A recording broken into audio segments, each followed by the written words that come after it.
sai ke san ki na ajiye su cikin ji masoyiya ta.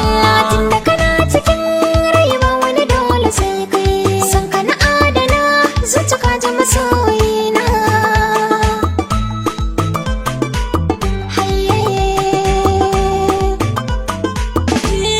Gurbin zuciya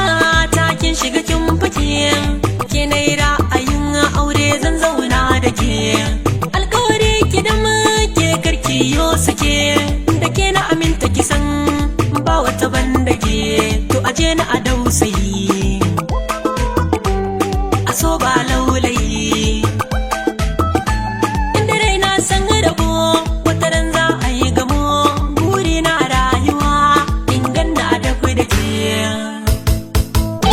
Komai in zan faɗa kan ƙaunar ka na rage ne kai ne ja gaba ko ina kai ɗin nawa ne ba ni da wani haufi batuna gaske ne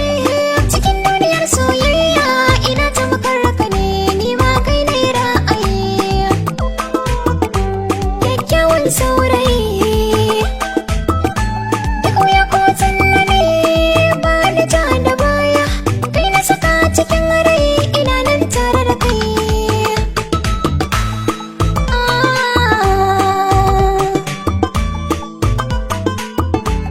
Annurin zuciyata mai haske idaniya a bar alfahari da ke kaunar mu ta kewaya muradin rayuwata na kira ki da gimbiya ke kadai ce sahiba zuci kaunar ki ta mamaya to jini na naki ne batun kan san ki ne ni da ke har abada kan so mun yo fice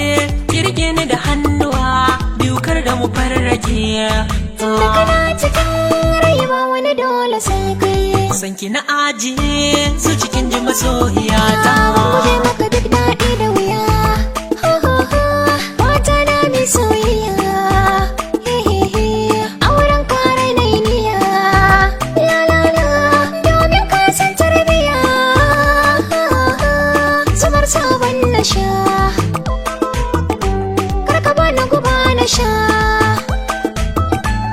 da kai san rayuwa kuma ko da mutuwa ba ta raba ni da kai alkawarin ka na rike.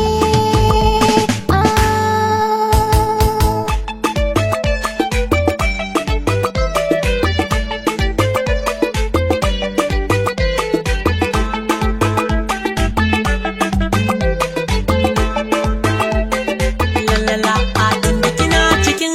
rai ba wata dole sai ke san ki na ajiye su cikin ji masoyiya ta.